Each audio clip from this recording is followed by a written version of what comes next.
Hey, what's going on, everyone? Dominic the Primetime Treasure Hunter here. We are going to go ahead and see if we could help out another member of the reselling community with a free store review.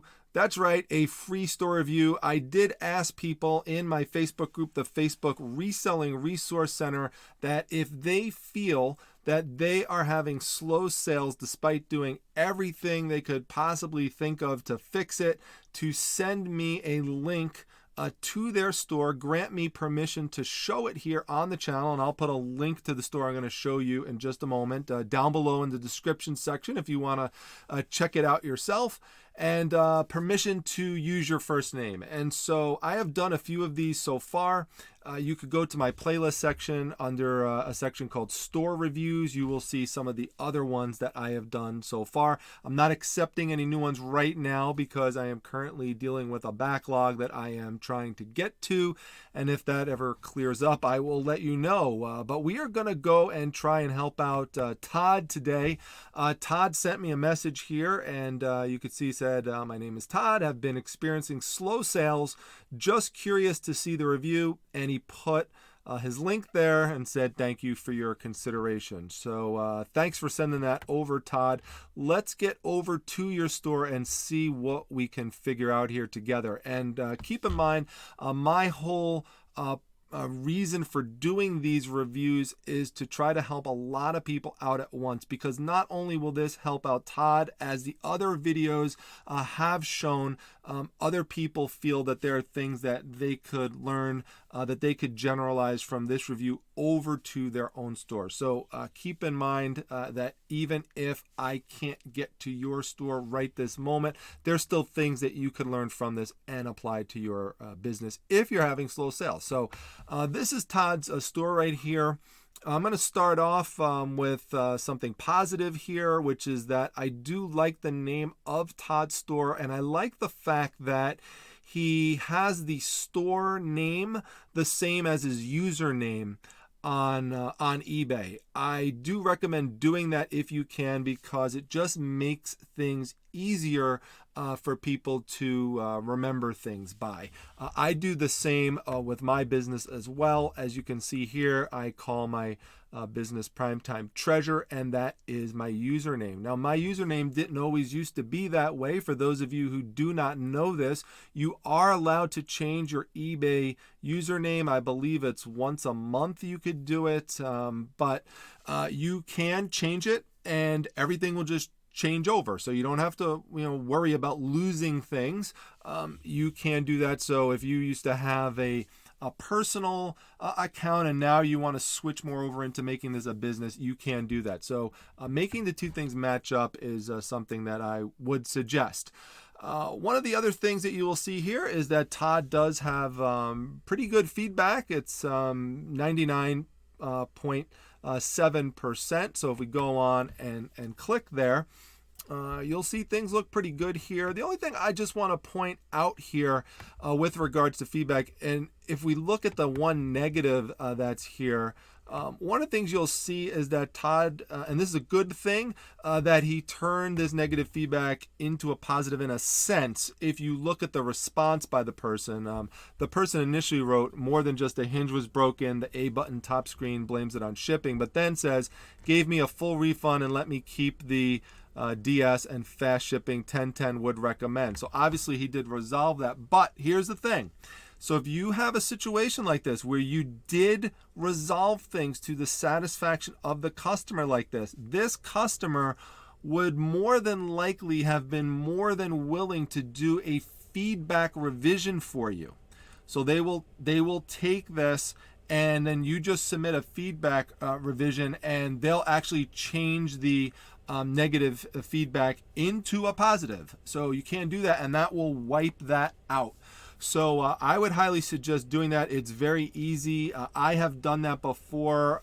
It hasn't happened many times, but on the rare instances where it does happen that I have gotten a negative, I have been able to resolve things and get things switched around. And that can also be done with neutral feedbacks.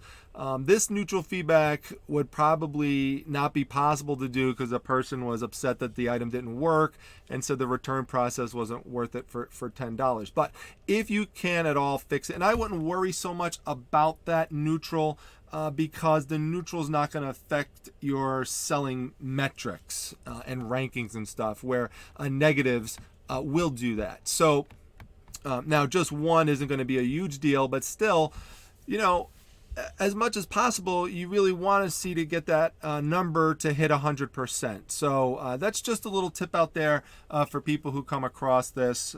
You know, just if you can at all, get that reversed. Try to work things out with the customer so that you can get that done.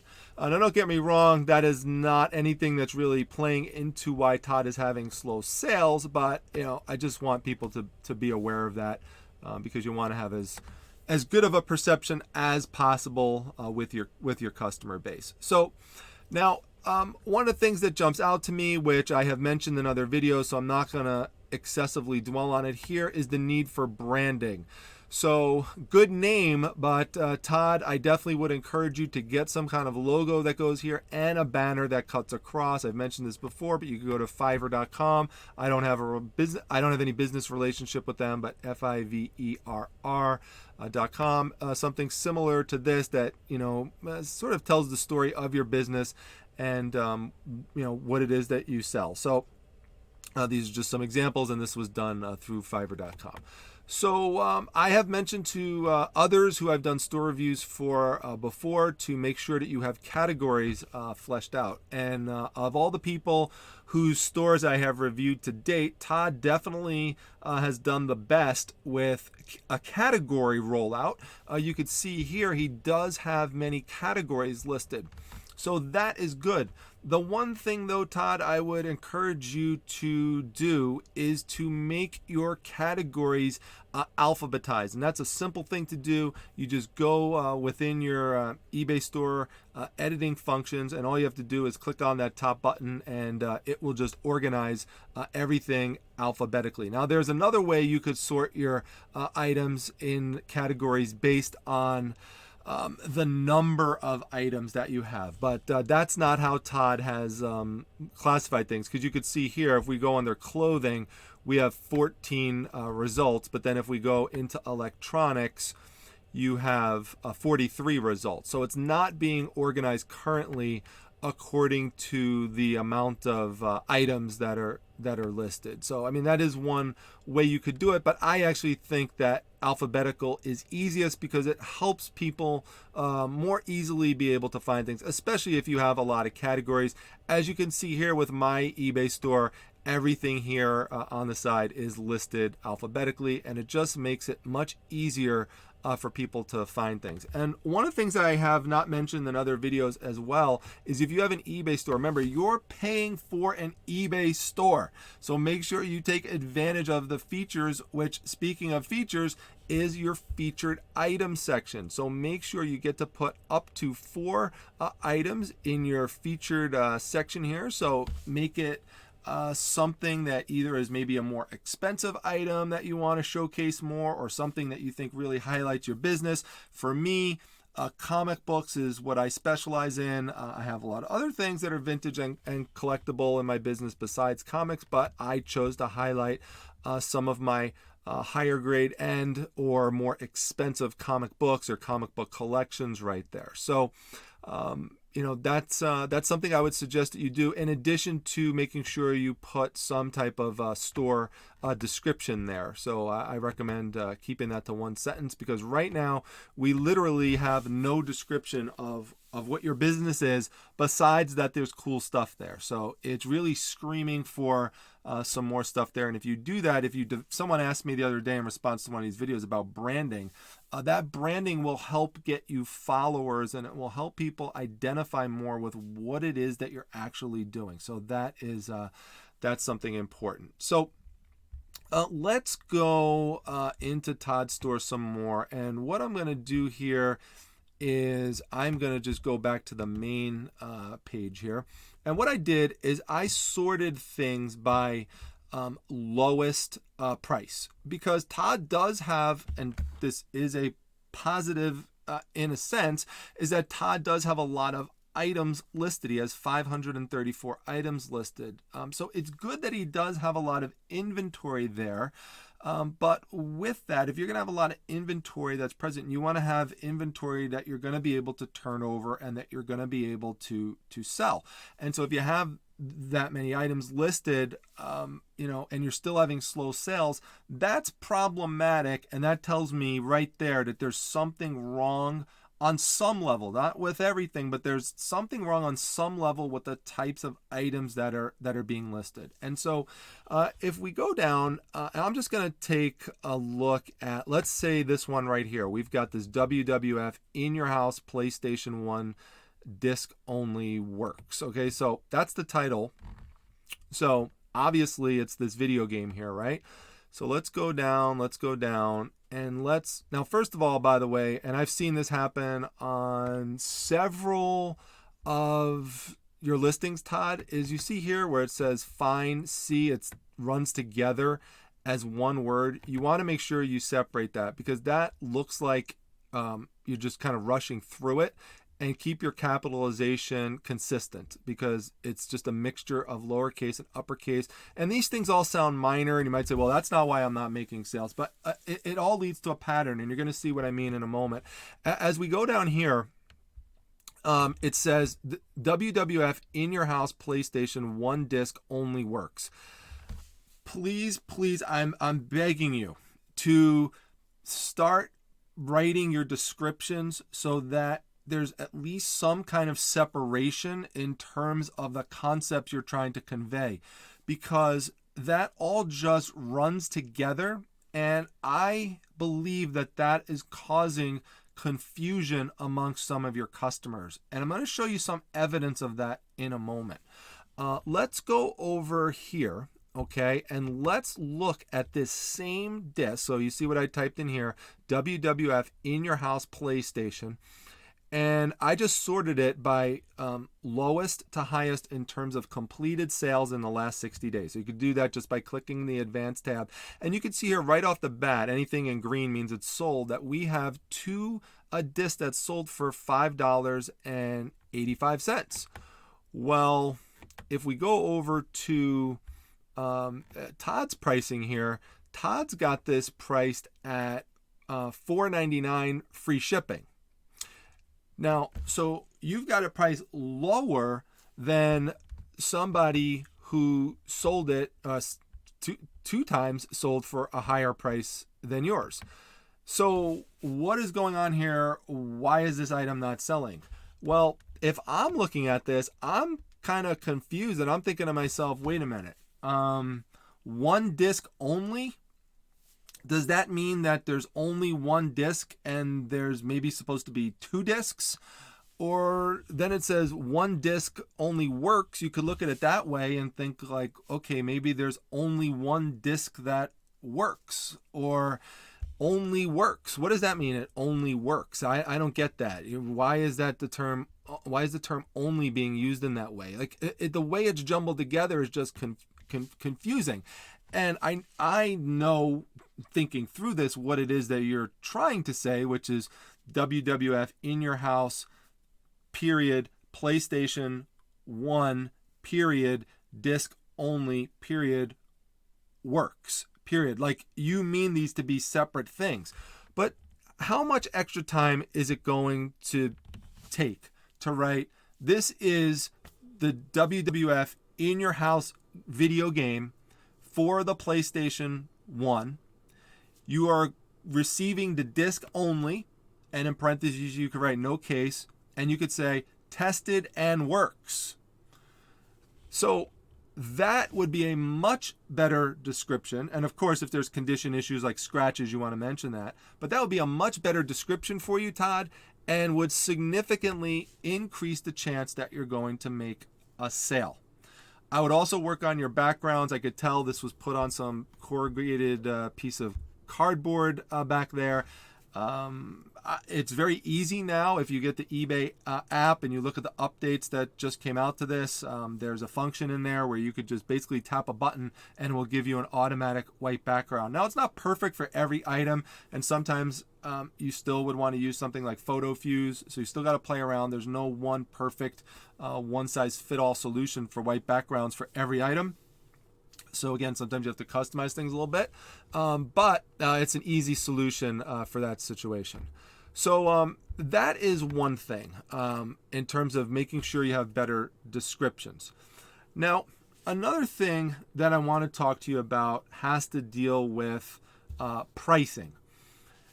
In my opinion, there are way too many items listed in this store that are just too low in terms of price.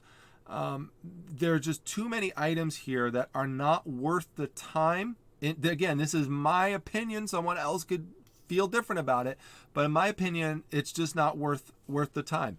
I would highly suggest, Todd, and this is what I do in my own business, is that you set some sort of cutoff price-wise that makes sense for you in terms of the time you're investing.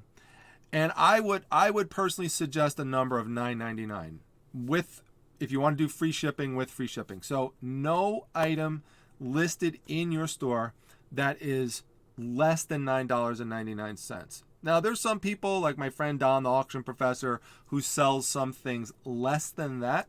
And you can make that argument for some items like postcards, for example, that literally cost 2 ounces to send out. Okay, but you know, really, even if you're dealing with the cheapest, you're dealing with $2 and some change in terms of shipping. You know, media mail, first class, like really low rates. You're still gonna be like in, you know, the close to the $3 range on things. So then you got to figure in fees and shipping. So even for a $9.99 item, you know, best case scenario, you're going to make $5 and maybe a little bit of change. And for me, for something that is fast and easy to ship, like a comic book or a postcard or something like that, that I could do really fast, that's worth the $5 for me. Okay, but for these items, if you're shipping these out first class or some of these things media mail, it's just, and again, in my opinion, not worth the time. And some of these things are actually underpriced. So, for example, if we take a look at this Dirty Harry 3 VHS bundle, this could ship media mail, so it'll cost a few bucks to ship this out. By the way, I would suggest making your items presented straight, because again, it's the same theme that comes across. It looks like things are rushed. Here you see again, the where and the magnum come together into one single word, and there's inconsistent capitalization. So I would just suggest making these nice and straight and just paying more attention to detail. You see here how the board is like not fully centered onto the screen either. So we've got some of the table peeking through there. Just center that over. It doesn't take that much time to do that. But if you want to look here, take a look here, Todd, and others. You can see here, here's 3 Dirty Harry movies. Now, they're not all the same, but in reality, Dirty Harry movies are pretty much Dirty Harry movies. There's not that big of a difference if someone's going to buy a lot of them. Which, by the way, I would suggest using the word lot whenever you are selling things in groups. Here you do not have the word lot, you have the word bundle, and people do search by the word lot. So make sure you have that in there. But you could see here, Todd, these sold for $6.99 plus $3.33 shipping. I could all but guarantee you that if you centered these, take, by the way, glare is another thing. Get that glare off of there. Keep that saying in mind. Try to remove glare. Again, it just again leads to these are all things that add up to customers. It makes them think like, again, things are just being rushed, and then they're going to worry, how are my items going to be shipped out? Are those going to be rushed? Might they get damaged? Something like that. Again, your feedback helps to allay some of those concerns, but still, these are things that sometimes feed into customers' perception. So I believe that if you've cleaned some things up with this listing, listed it at $9.99, that it will eventually sell to someone. Now, I will tell you though that this is going to be a tough sell because these are all movies that are available on DVD. So for VHS tapes, I generally avoid them unless they're things like the McDonald's cartoon VHS series that you saw me pick up last year, because it's not anything that's available on DVD. Or maybe it would be something like a collectible where even if they do have a DVD version of it out, like Doctor Who, huge series, people collect those VHS tapes. So unless it's a collectible or something that's just not available, like horror movies are great examples of, there's many horror movies that never ever made it to a DVD release. There's some old classics that never even made it over to DVD. I'm a Godzilla fan. Godzilla 1985 never made it over to DVD, so people will spend money for that VHS tape. So there are certain things, but generally I would advise staying away from a VHS. Keep in mind, if you're going to do lots like this, that again, they're going to be it's going to be a longer tail item for you. But I do think eventually someone would buy that one again for $9.99. So you do have combo there, but you know, for other things that you have that are lower priced items, like you have this Batman book, $4.99 free shipping. Bone trade paperback, $4.99 free shipping. Bone trade paperback, $4.99 free shipping. Why not combine the two Bone books together into one listing for $9.99 free shipping? Why not do that? It makes it much easier for you. So I would highly suggest going through your listings and doing some consolidation like that to add value. The more you can add value and do combo lots like that, the easier it is to have items sell, especially if you're dealing with more common items that just don't have a lot of value in and of themselves. Another thing I would suggest is you want to give your customers a coherent experience, a consistent experience. You want them to be able to understand why you're doing the things that you're doing. So for example, we see an item here, it looks like the lowest priced item, 99 cents plus 55 cents shipping, which must mean you're not shipping it with tracking, which I would avoid doing. I would try to put tracking on everything. But regardless, you see some things here, $4.99 and it's free shipping. But then if we go down some more, we've got other things that are $4.99 plus $3.95 shipping. I don't understand that pricing model. So why, if I'm a customer saying, well, why are some things with shipping? Why are some things free shipping? Again, that's why I would say take the items, just go through your inventory again. And like these items right here, these could all be, I didn't check the comps on them, but ideally these could all just be $9.99 free shipping items. Just set that as your standard. Take the best offer off of it. You do have best offer on these. I would not put best offers on anything that is, $10 or less. Because here's the thing, here's how I think about it, okay? If you cannot sell an item on eBay for $9.99, pretty much it shouldn't be on eBay, with the exception of a few things like I mentioned earlier, like some postcards, some 2-ounce items. But you really should be able to sell your product for at least that much, especially if you're including shipping into things. And with shipping rates just continuously going up, we just had another increase. It's more and more important to make sure that you are accounting for your time and you're accounting for those expenses. So be consistent with that. Now, let's talk about some other things here, and I'm going to go to some other specific examples, and I'm actually going to go over to, let's switch it from lowest price items to what your newest listings are. And some of these things are going to be things that didn't sell and just got put up again. But you want to make sure that when you are selling things, that the things you are selling actually have a market. Because if there's not a marketplace out there for what you're selling, then it's just going to sit. And not everything, it's a myth that everything on eBay eventually sells. That is not true. If you have an item that nobody wants, nobody's ever going to buy it. So you got to remember that. Don't think that just throwing it up there means you're going to have an automatic sale. Let me go down to an item over here that I was looking at earlier. This one is well, it's not supposedly. It might look like the original NES controller. Many of you are familiar with this, but it's not when you look on the back, because the originals were made in Japan. This one says it's made in China. Looks like some kind of knockoff, honestly, and I'm not sure what the basis is of calling it something that goes with the Retro 8 NES system. Maybe it does, Todd. Maybe you could explain in the comments. I don't know. I'm not saying it's not, but if we go over and look at, and this is completed sales for the Retro 8 NES controller, okay? This is what the brand new ones look like, and I'll make this bigger so people could see it. It looks different from the design looks different from the controller that you're showing. But anyway, just going back, these are new. Okay, these are brand new, and they didn't sell. How do I know they didn't sell? Because this is a completed sold search, and anything in black font for the price means it didn't sell.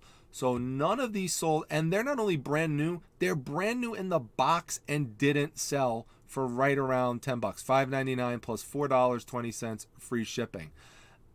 This is different. This is a wallet, so that doesn't count. So we're gonna go down, and if we want one that's gonna sell, we've got to get a brand new one at $10.87. That's what sold. We've got one here, $10.95. So let's scroll down. Are there any that sold that were used? Nope. There were none that sold that were used. Well, what do you have here, Todd? You not only have a used one, but it's untested. It's untested. So even though your price is $475 plus $475 shipping plus $199, where's the marketplace evidence that this item is actually going to sell? So you see, if I saw this when I had this item, I just would never have picked it up or would never list it. Now, to be fair to Todd, I don't know. He could have picked this up in a big lot with a lot of other items, but still, this would be an item I just would not list. At least I wouldn't list it individually. If I were to try it, I put both of them up together for one single price and show both of them and maybe try that. And if that didn't work, then I would try to combine it with, or I'd even hold off and maybe try to combine it with an NES game at some point, or something else associated with the Retro 8 system if this is really a part of it. Or I would also, if video games, Todd, and then we've shown another video game of yours, if that's going to be something you're going to be selling a bunch of, it makes sense to invest in systems at some point to be able to test product when it comes in, so you no longer have to say that it's untested, and you could tell people that it actually works. So that's important.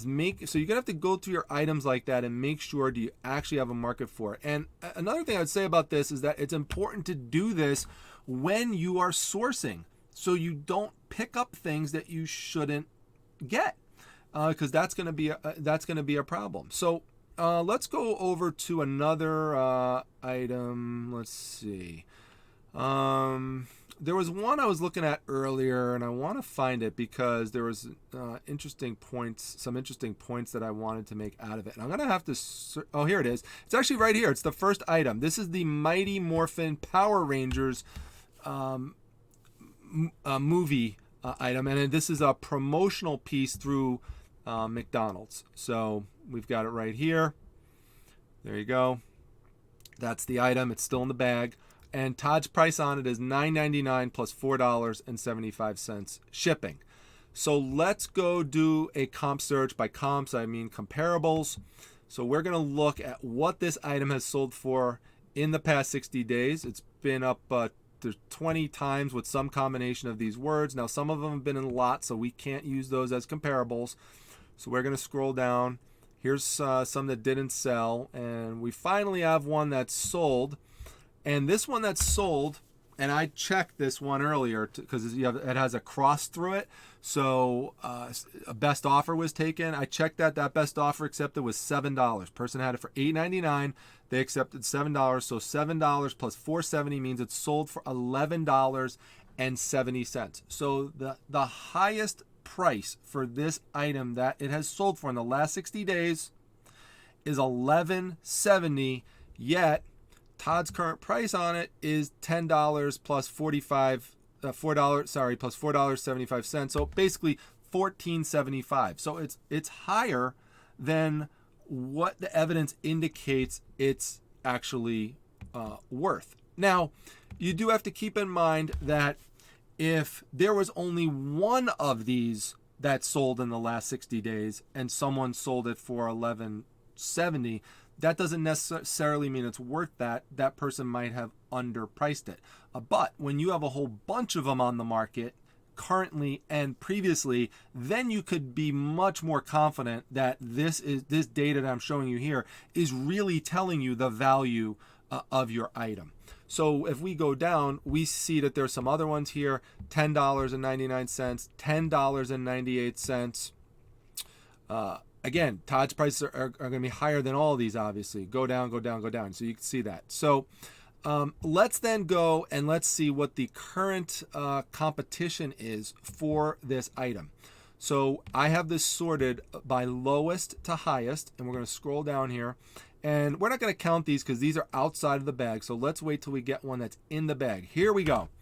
This is a sponsored one that comes up for $7.95. Same item, $7.95. Almost, not quite, but almost half the price. And you have to ask yourself, and this is the thing I challenge everybody who is doing listings to do, because this is what I do. You have to be able to take someone else's perspective. And the perspective you need to take when you're listing is the perspective of the buyer. Look at it like you're the buyer. If you're the buyer, why are you going to purchase this item for $14.75 as opposed to this one for $7.95? Most people are going to buy this one for $7.95. Or if they scroll down a little more, we've got some non-sponsored ones. Here's $9.99, $10, $5.13 plus $5.65 shipping, $6 plus $4.80, $7.95 plus $2.95, $10.95. There's 4 watchers on that one. $10.99, $11, $7.50 plus $4.30, $11.99, $11.99, $11.99. So the market is flooded with this, folks. Flooded. $12, $4.25 plus $7.85, $7 plus $5.35, $9.99 plus $2.50, $12.95. It keeps going and going and going and going and going until eventually, let's start back at the top here again. Go down and down and down. How long does it take us to get over to Todd's item? You get the point here. It's what's the chances that someone is going to get over to this in some way, find it, and go ahead and make the purchase? It's not. Here we go. This is where we finally find it. We have to get down this far. Again, why is any buyer going to purchase that? They're not. They're just not. That item is just going to sit. So I don't know how much is invested in this. It really shouldn't be a lot that is invested in this item. What I would do with this item, this is a good example of an item that I wouldn't list to begin with. But if you want to increase the chance that you're going to sell it, I'd again just put it at $9.99, free shipping. At least that will increase the chance that it's going to be seen, because you'll be much, much lower down the list there. But these are the things you have to take into consideration, and you have to take into consideration when you're pricing. Let me take you through another example here. Okay, so if we go back over here, and I'm just going to go through another item that Todd has. And keep in mind, these aren't meant to be exhaustive store reviews. I'm just trying to hit some key points with each video, and hopefully they add up and people learn a bunch of tips this way. So here we've got 2 Amish figures. And the price on this is $9.99 plus $10.90 shipping. So essentially, basically like $21 for the two Amish figures here. And, you know, they're cool. I like them. I think they're pretty neat. But let's look at the comps, okay? Now, what are the chances, by the way, we're going to find those exact two figures? Probably low. We're going to find those exact combos. So we got to look for things similar. So what I did is I did a completed sold search. So we're just going to scroll down. And there's two here. These are different. And they are ones that didn't sell. So they were priced real high, just didn't sell. And then we're going to start coming across some things that, and these all didn't sell either. We're going to come across some things that sold, but these things that sold are things that are more than two figures. So let's go down a little bit more. So here, for example, you know, we have a whole, look at this. We've got an entire, let me scroll this up here. We've got a 14-piece set of Amish figures. That include a whole bunch of other things, like a whole family, and there's a whole bunch of other things associated with it. And these sold for $24.99 plus $8 shipping. Now that's higher than Todd's, but if you want to break down a unit price for it, this is definitely a much better deal. So someone would be more likely to spend a few extra bucks to get 14 figures as opposed to 2. But let's just say, for sake of argument, somebody is just looking for 2 and they don't want all of that. So let's try to find something comparable to that. So we're going to scroll down. Well, we have 2 things here that sold for $25.19 plus $4.19, but these are not directly comparable either because these have accessories with them. There's animals there. There's a sheep there. Looks like a duck or a goose or something. So we can't use that as a comp either. To have a comp, we literally need 2 figures, preferably a man and a woman, and no other accessories associated with it. So we're just going to keep scrolling down, see what we find. Keep going. And as we keep going down, what you're going to notice is that we're starting to more closely approximate Todd's price of $21. And here, for $22 and some change, not only do you get 2 figures, but you also get a car associated with it. So that's additional value right there. You're getting an extra piece that people would like to display. So we're going to keep going down a little bit more.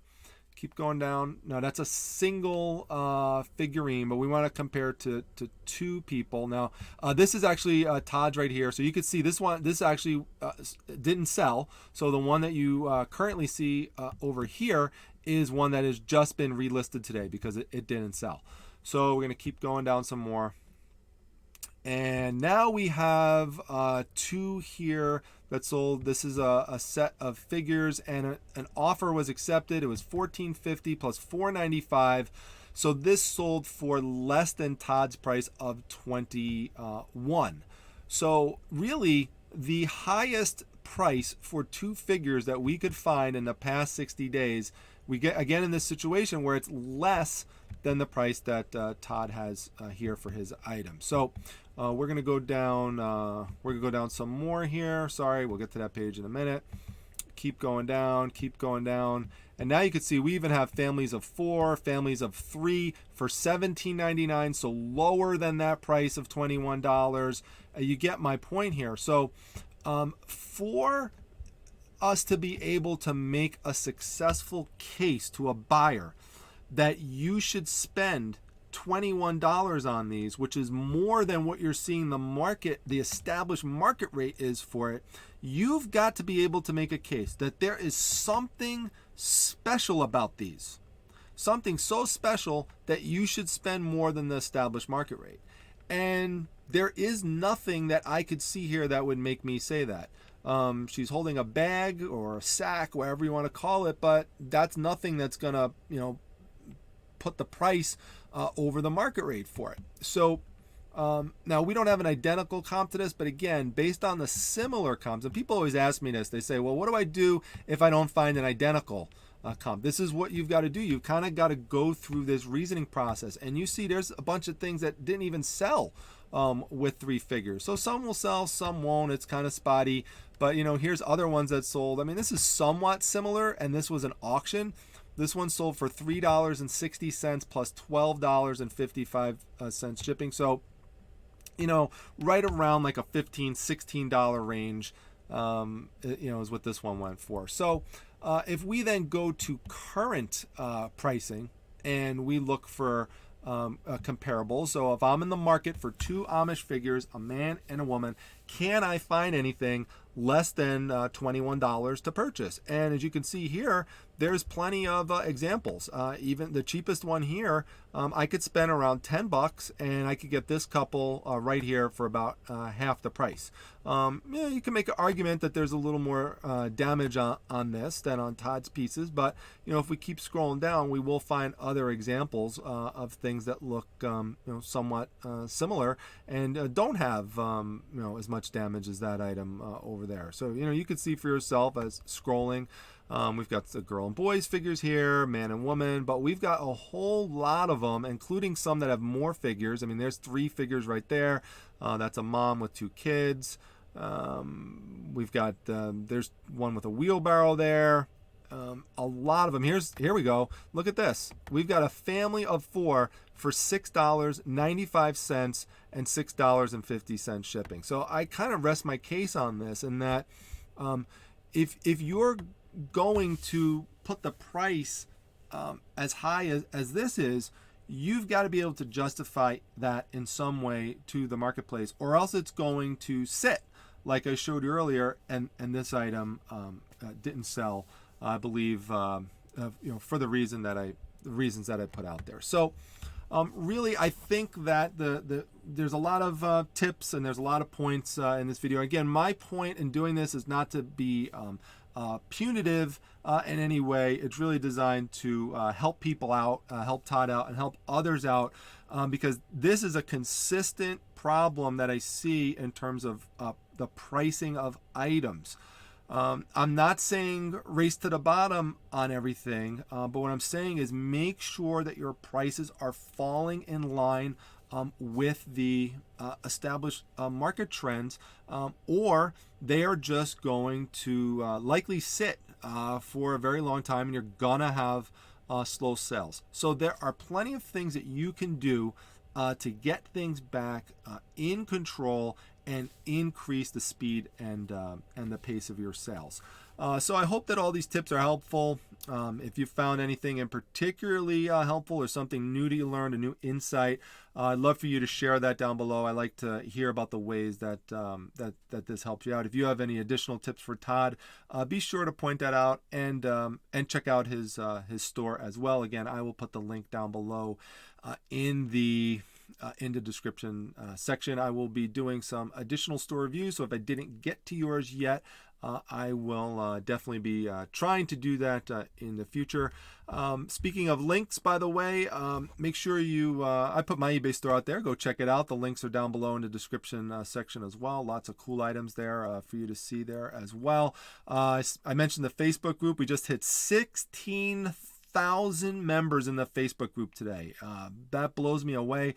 Come on by, be a member. We've got, if you're watching this on Wednesday the 26th, the big day, because we've got the Seller-thon going on. If you don't know what that's about, you got to join the group. It's a great way to make sales within the group. It's an amazing experience for a lot of people.